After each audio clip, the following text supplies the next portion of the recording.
4월 3일 법률방송 로투데이 시작하겠습니다. 첫 소식입니다.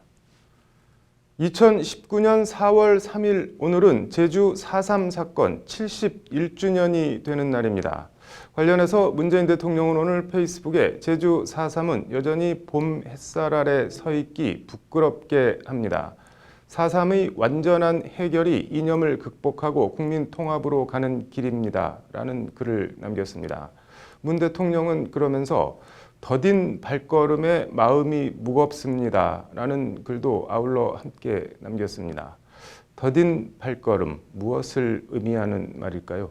법률방송 연중기획 잠자는 법안을 깨워라 김태현 기자가 문 대통령 글에 담긴 행간의 의미를 전해드립니다.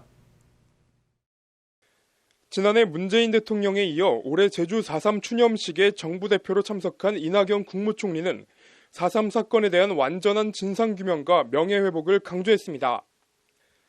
문재인 대통령은 페이스북에 진상을 완전히 규명하고 배보상 문제와 트라우마 치유센터 설립 등 제주도민들의 아픈 상처를 치유하기 위한 일에 더욱 힘을 기울이도록 하겠습니다.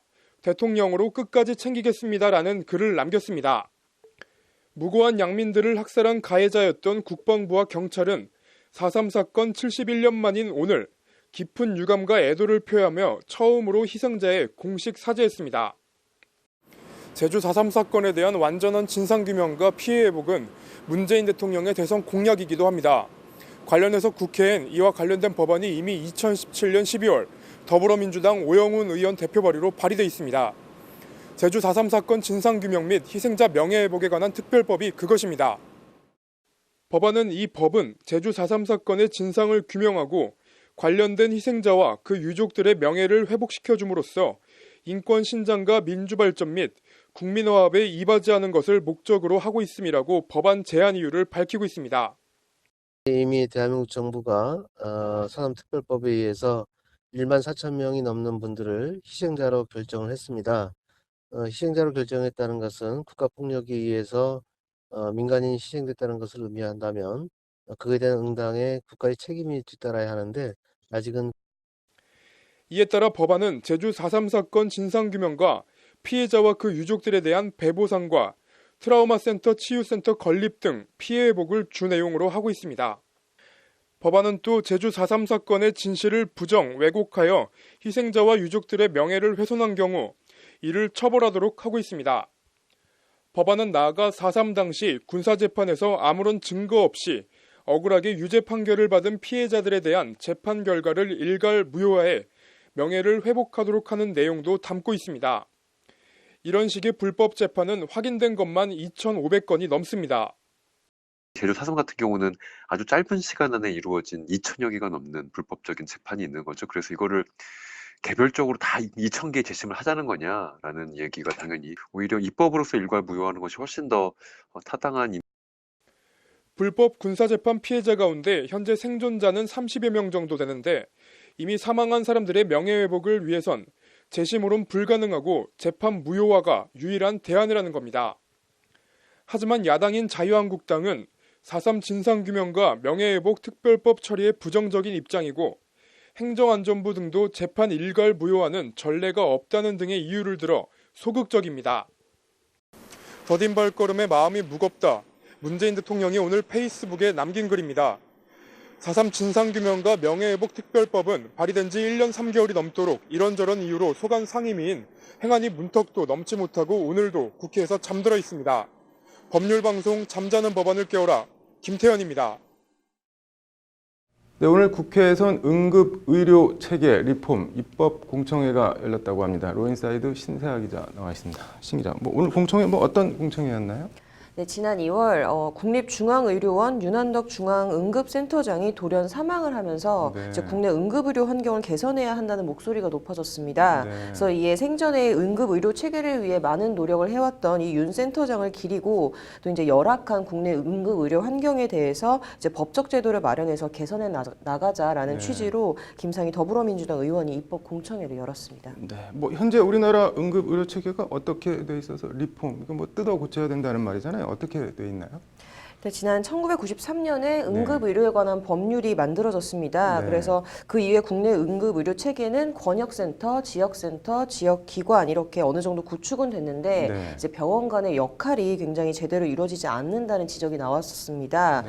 그래서 정작 이제 응급하지 않은 이후에 응급실을 찾는 이 경증 환자들로 가득 차 있다는 게 이제 네. 가장 큰 문제점이라고 꼽혔는데요. 네. 그래서 응급의료 체계는 응급 환자가 발생하면 신속하고 이제 안전하게 환자 치료에 적합한 병원으로 이송을 해서 이제 짧은 시간 이제 최상의 응급 의료 서비스를 제공해야 하는 건데요. 네. 근데 이 과정에서 119와 이 병원 응급 의료팀 간의 이제 유기적인 협력이 제대로 이루어지지 않는다라는 이제 말도 나오고 있습니다. 네. 그래서 여기에 권역 응급 의료센터에 전문의가 없다든지 또 뭐 중환자실이 부족해서 이제 환자를 거부하거나 재전원하는 사례가 이제 다소 발생하고 있다는 점도 원인으로 지적되고 네. 있습니다. 그래서 뭐 대안으로 어떤 방안들이 제시됐나요?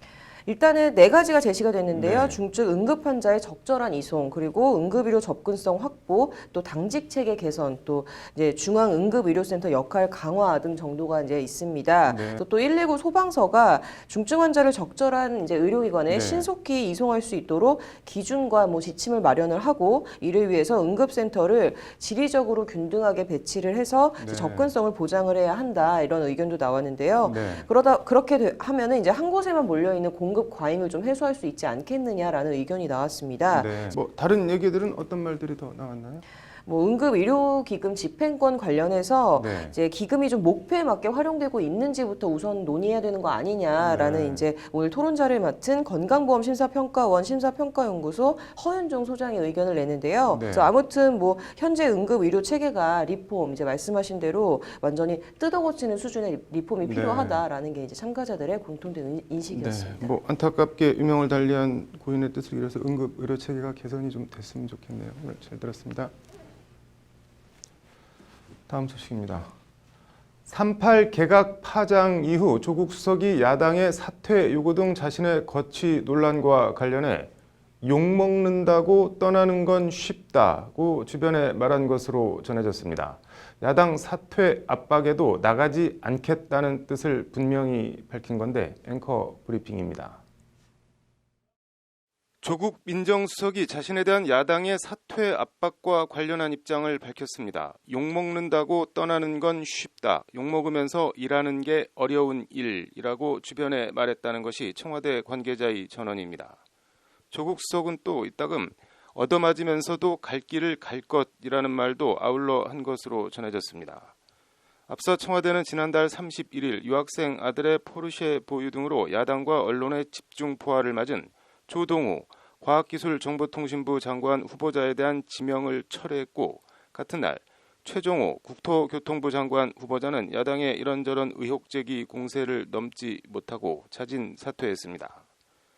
야당인 자유한국당은 여기에 막말 논란 등을 빚은 김현철 통일부 장관 후보자와 박영선 중소벤처기업부 장관 후보자에 대해서도 절대 불가 입장을 고수하고 있습니다.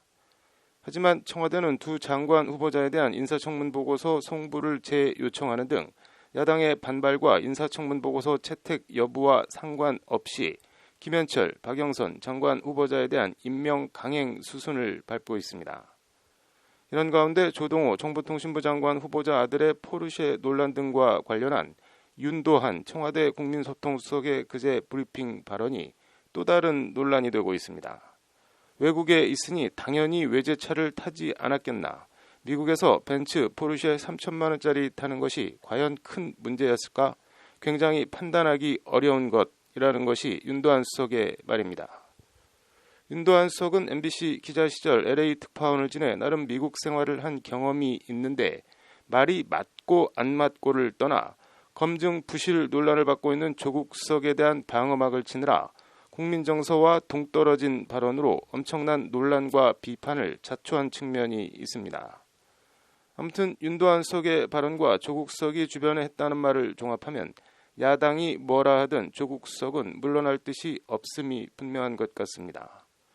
청와대의 입장과 상관없이 나경원 자유한국당 원내대표는 오늘도 김의겸 전 청와대 대변인 부동산 투자 등을 언급하며 날선 목소리로 조국 수석의 사퇴를 거듭 압박했습니다. 결국 인사 검증도 제대로 하지 않았고 공직자 기강도 제대로 확립하지 못하고 감찰하지 못한 청와대 민정라인의 교체는 너무도 당연하다는 게 나경원 원내대표의 말입니다. 욕먹는다고 떠나는 건 쉽다. 욕먹으면서 일하는 게 어려운 일이다. 서울대 법대를 나와 서울대 법대 교수를 지낸 조국 수석이 욕먹으면서 일하는 길도 있지만 욕을 안 먹고 일하는 방법도 있다는 이 간단한 산수를 왜 모르는지 모르겠습니다. 혹은 모르는 척 하는 건 아닌지 모르겠습니다. 앵커 브리핑이었습니다.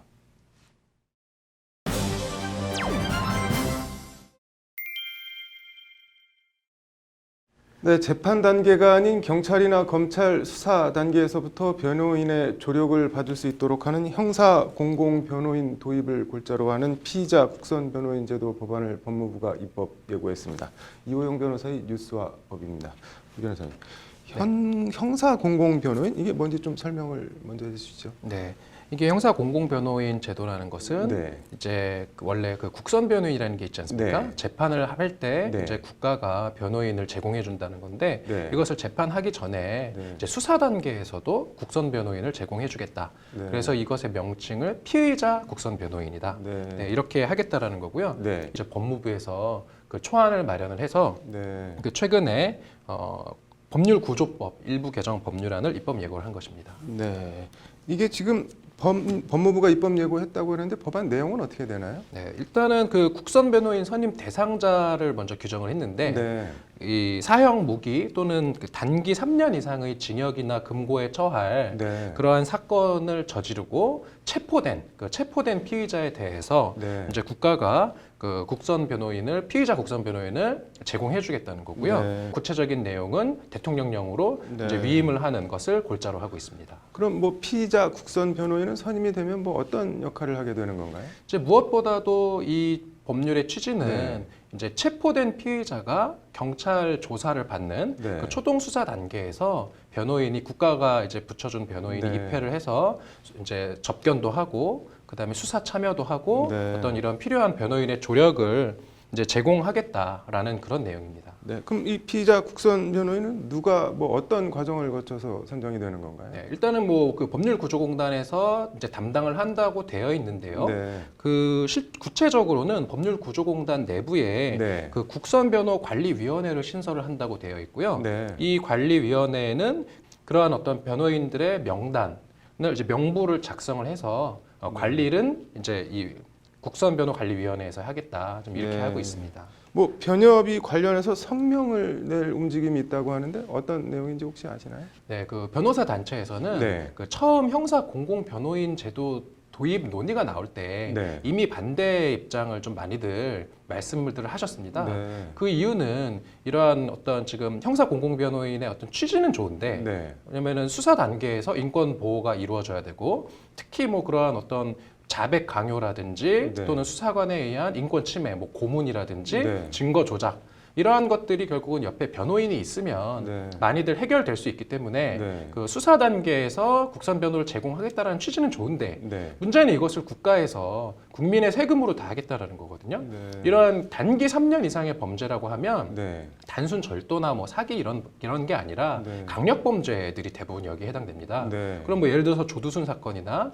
강호순 사건이 이런 강력 범죄를 저지르고 네. 체포된 그러한 피의자에 대해서 변호인의 조력을 받는 건 당연히 좋은데 네. 그러한 것은 현행 어떤 변호인을 이제 연결을 해주고 자기가 이제 잘못을 저지른 네. 피의자가 자신의 돈으로 그 변호 서비스를 제공받아야 되는 것이지 네. 국민의 세금으로 이것을 보편적으로 다 해주겠다라는 것은 네. 이것은 조금 바람직하지 않다. 이런 입장에서 변호사 단체에서는 형사 공공 변호인 제도에 대해서는 네. 좀 신중하게 이건 검토를 해야 된다라는 입장이었고요. 네. 이러한 제도의 그 디자인에 대해서 변호사들의 좀 어떤 그런 의견을 좀 들어라 네. 이러한 이야기를 하고 있는데 아직까지 그런 부분이 좀 미진한 것이 아닌가 이렇게 네. 보입니다. 이게 혹시 그 형사 공공 변호인, 피의자 국선 변호인이 도입돼서 국가가 선임을 해주면은 이 수임료가 뭐 낮아져서 변협에서 반대하거나 그런 거는 혹시 이유가 없을까요? 수임료 부분은 아무래도 세금으로 만약에 전액을 다 한다면 네. 당연히 수임료 부분을 뭐 과다하게 지급하지는 않겠죠. 수임료는 아무래도 낮아지는 효과가 있을 거고 이제 변호사 단체에서 걱정하는 것은 이렇게 수임료가 만약에 낮아진다고 하면 어떤 그 형사 국선 변호가 부실화될 수 있다. 실제로 지금 현재 국선 변호 제도에 대해서 뭐 다 그런 건 아니지만 약간 좀 정말 실질적으로 중요한 사건에 있어서 어떤 충분한 그러한 변호가 이루어지지 않는 것이 아니냐. 어떤 그러한 좀 문제 제기도 일각에서는 있거든요. 그래서 이걸 일률적으로 모든 사건을 3년 이상의 금고 또는 징역에 해당하는 모든 범죄를 다 국선 변호를 하겠다라고 하는 것은 좀 구체적 타당성이 좀 떨어지지 않을까 좀 그렇게 생각할 수 있을 것 같습니다. 뭐 수요자와 공급자 모두 공감할 수 있는 어떤 대안이 나와야 될 것 같네요. 오늘 잘 들었습니다. 네, 이어서 법조계 소식 전해드리겠습니다. 거액의 탈세 혐의로 구속된 서울 강남의 유명 클럽 아레나 실소유주 강모 씨가 검찰에 넘겨졌습니다. 강 씨는 2014년에서 2017년 세금 162억 원을 탈루한 혐의로 수사를 받아왔습니다. 국가인권위원회는 오늘 지정된 옷을 입지 않은 법인 택시 기사에게 과태료 10만 원을 부과하도록 한 서울시 명령은 기사들의 권익을 침해한다며 서울시에 이의 철회를 권고했습니다. 헌법재판소가 낙태를 처벌하는 것이 헌법에 어긋나는지를 결정할 낙태죄 규정 헌법소원 선고 기일을 오는 11일 열어 낙태죄 위헌 여부를 판단합니다. 국민권익위원회는 오늘 주택 재개발 사업 등으로 거주지를 떠나야 하는 세입자에게 주어지는 보상과 관련해 보상 대상인 세입자 범위에 무상 거주자도 포함시키는 방안을 국토교통부에 권고했습니다. 4월 3일 법률방송 로투데이 마치겠습니다. 시청해 주셔서 감사합니다.